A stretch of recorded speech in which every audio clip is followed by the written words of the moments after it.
Hello, my name is Amy, and I'm going to be reading a section out of Stephen King's novel, The Shining.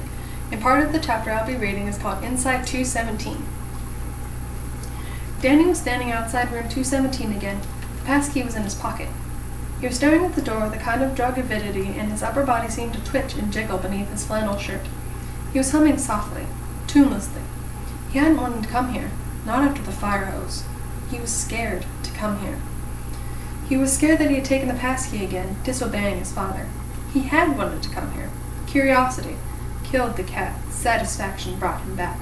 Was like a constant fishhook in his brain, a kind of nagging siren song that would not be appeased. And hadn't Mr. Holland said, "I don't think there's anything here that can hurt you. You promised." Promises were made to be broken. He jumped at that, as if that thought came from outside, insexually, buzzing, softly cajoling. Promises were made to be broken, my dear Redrum. To be broken. Splintered. Shattered. Hammered apart. His nervous humming broke into a low, atonal song. Lou, Lou, skip to me, Lou, my darling. Hadn't Mr. Holland been right? Hadn't that been, in the end, the reason why he kept silent and allowed the snow to close them in? Just close your eyes, and it will be gone.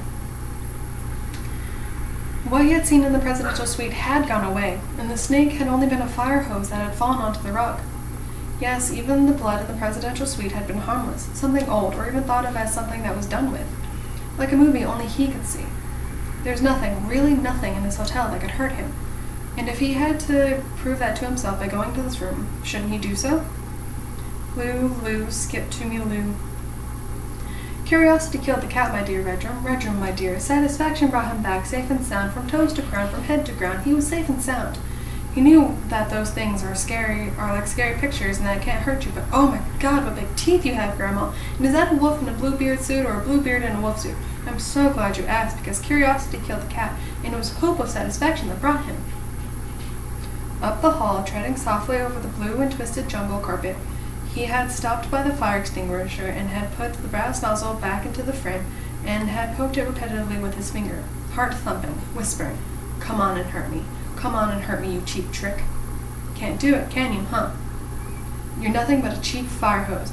Can't do nothing but lie there. Come on. Come on." He felt insane with bravado. And nothing had happened. It was only a hose, after all, only a canvas and brass. He could hack it into pieces, and it would never complain, never twist and jerk and bleed green slime all over the blue carpet, because it was only a hose, not a nose, and not a rose, and not a glass buttons and satin bows, not a snake in a sleepy doze. He hurried on. He had hurried on. He was late. "I'm late," said the White Rabbit. The White Rabbit. Yes, there was a white rabbit out by the playground. Once it had been green, and now it is white, as if something had shocked it repetitively on the snowy, windy nights, and it turned old.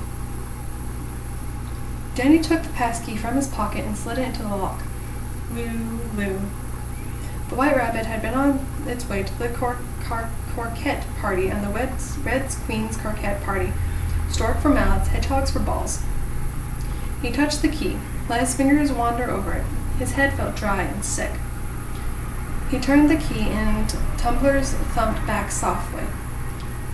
Off with his head! Off with his head! Off with his head! This game wasn't croquet, although the mallets are too short for this game. Whack! Boom! Straight through the wicket. Off with his head! Danny pushed the door open. It swung smoothly without a creak. He was standing just outside the large combination bed/sitting room, and although the snow had not reached this far, the highest drifts were still a foot below the second-floor windows.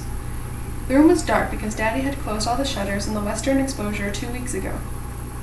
He stood in the doorway, fumbled to his right, and found the switch plate. 2 bulbs in the overhead cut glass fixture came on. Danny stepped further and looked around. The rug was deep and soft, a quiet road color. Soothing. A double bed with white coverlet, a writing desk. Pray tell me, why is a raven like a writing desk? By the large shuttered window during the season of Constant Rider, have a wonderful time. Wish you fear. Would be a pretty view of the mountains to describe the folks back home. He stepped further in. Nothing here. Nothing at all. Only an empty room, cold because Daddy was heating the east wing today. A bureau. A closet. Its door opened to reveal a clutch of hotel hangers, the kind you can't steal.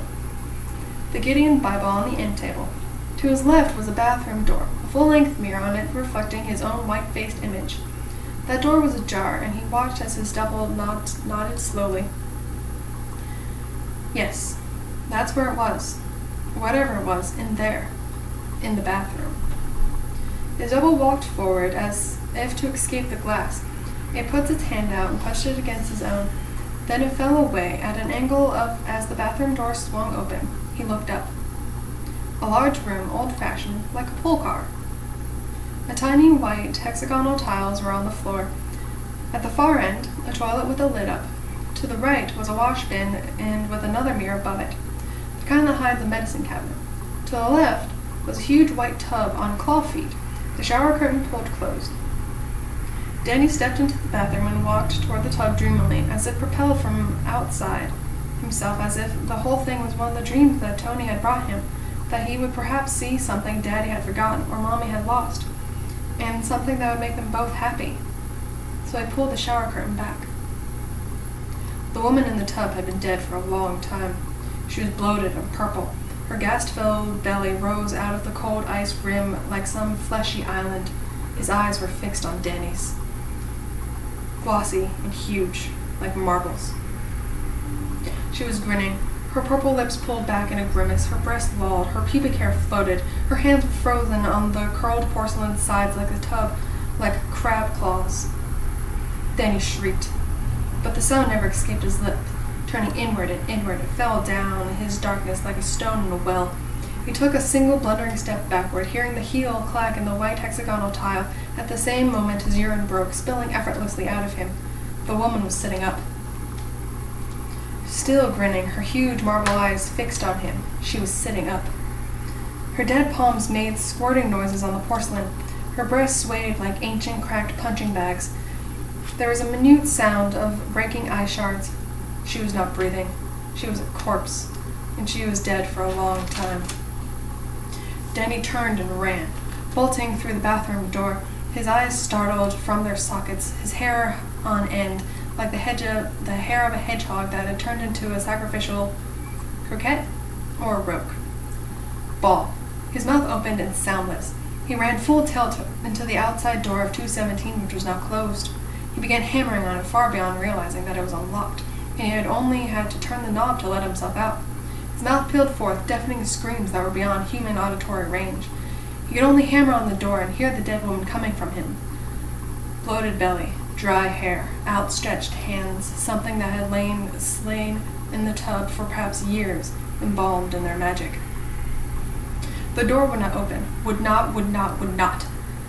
And the voice of Dick Halloran came to him, so sudden and unexpected, so calm that his locked vocal cords opened and began to cry weakly, not with fear, but with blessed relief.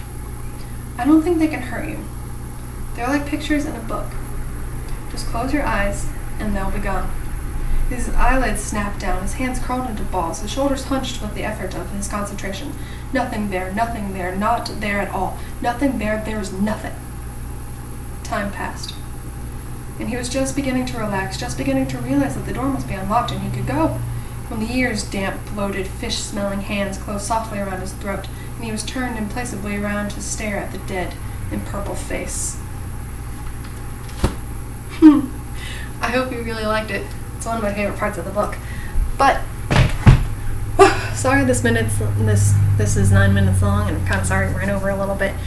But I'm really looking forward to hearing your guys' videos and giving you some feedback, and I really hope that you enjoyed my video, and I hope that you all have a very wonderful day. Bye!